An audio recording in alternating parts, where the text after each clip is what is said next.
Le chiffre 1957.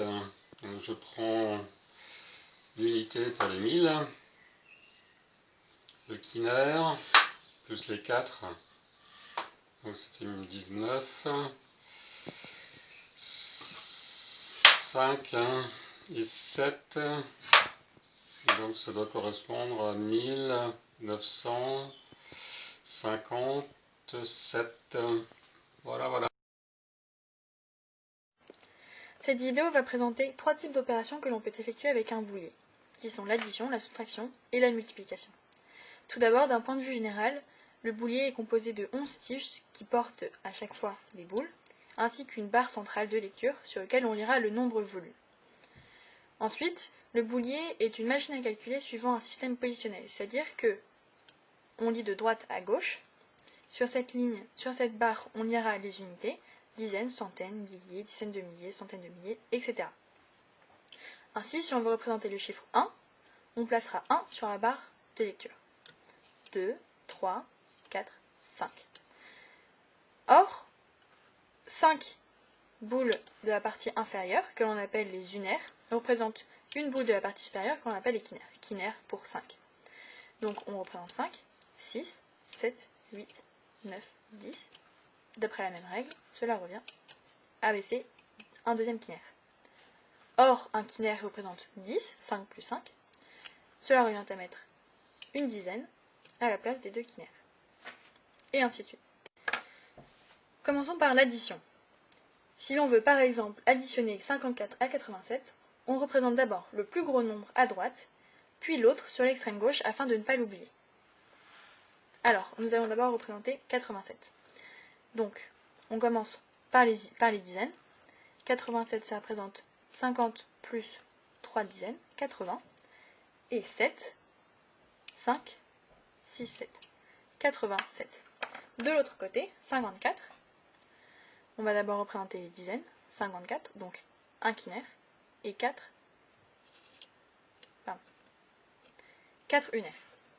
On va d'abord commencer par additionner les unités. Donc, on peut voir qu'ici, il y a 4 unaires et ici 2. Donc, on va procéder par coulissement. On va ajouter chaque boule au fur et à mesure. C'est-à-dire qu'à chaque boule ajoutée sur cette partie-là, on baissera une boule. C'est-à-dire que celle-là était déjà additionnée. Comme ça, on ne se perd pas. Voilà. On en arrive à 5 unaires. On peut baisser ça et rajouter un quinaire. Or, ceci représente 10, donc on peut rajouter une unité dans les dizaines. Et enfin, il reste encore cette boule à descendre, donc on l'ajoute. Et enfin, on doit simplement ajouter ce quinaire, on le baisse. Cela représente une centaine. Et on peut donc lire 141. Et effectivement, 87 plus 54 sont égales à 141. Ensuite, pour la soustraction, on procède de la même manière. On affiche d'abord les deux nombres, et ensuite on les soustrait un à un, en partant des unités, puis jusqu'aux dizaines, centaines, milliers.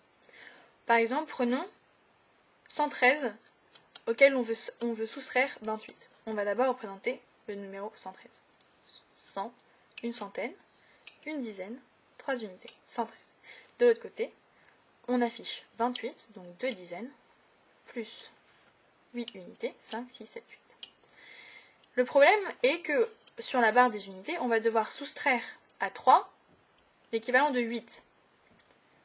Donc, afin d'avoir plus de boules sur cette partie afin de pouvoir soustraire 8, on va convertir cette dizaine en 2 quinaires, parce que cela revient exactement au même. Et ainsi, on va pouvoir soustraire 8. Donc, on soustrait un quinaire, et ensuite 3 unités. Voilà. Ensuite, de la même manière, on veut soustraire 2 dizaines. Or, on n'a plus de dizaines sur cette barre. Donc, on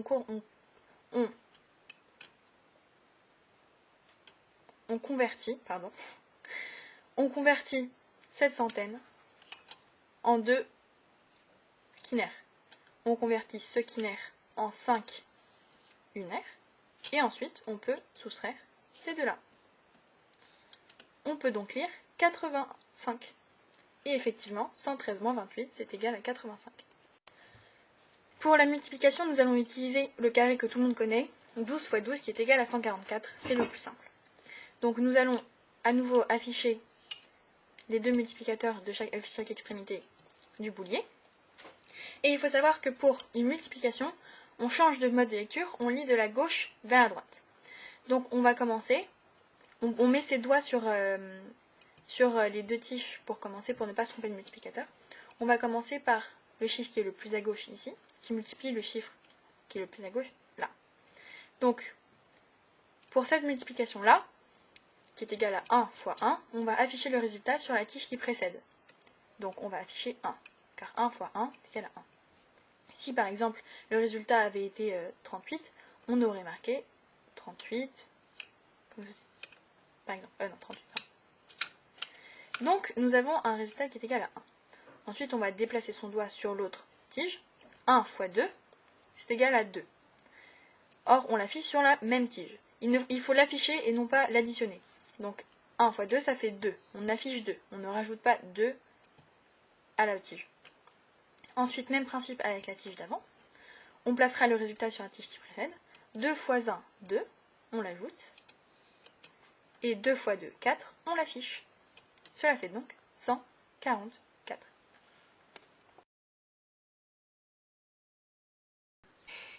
Donc la boîte à fermer, version 6 au lieu de 9, un seul dé. Donc le 6 pour commencer, je ferme le clapet 6. Le 5. Le 4. Et le 6 qui correspond donc à 3, 2, 1, 6, 5. Voilà, j'ai gagné.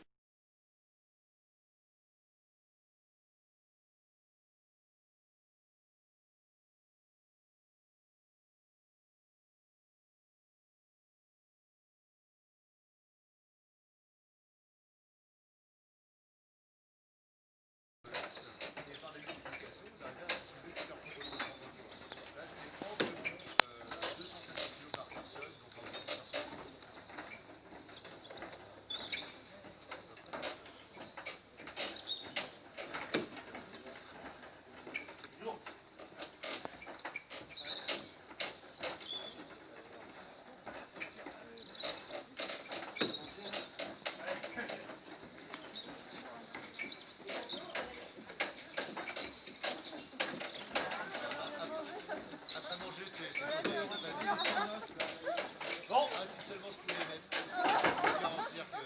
Je peux vous garantir, ils dormiraient dans le car. Ça nous va. Si ça arrête de marcher, il y a un système de sécurité. Il n'y a pas besoin. Le contrepoids de votre propre poids, justement, empêche que ça reparte.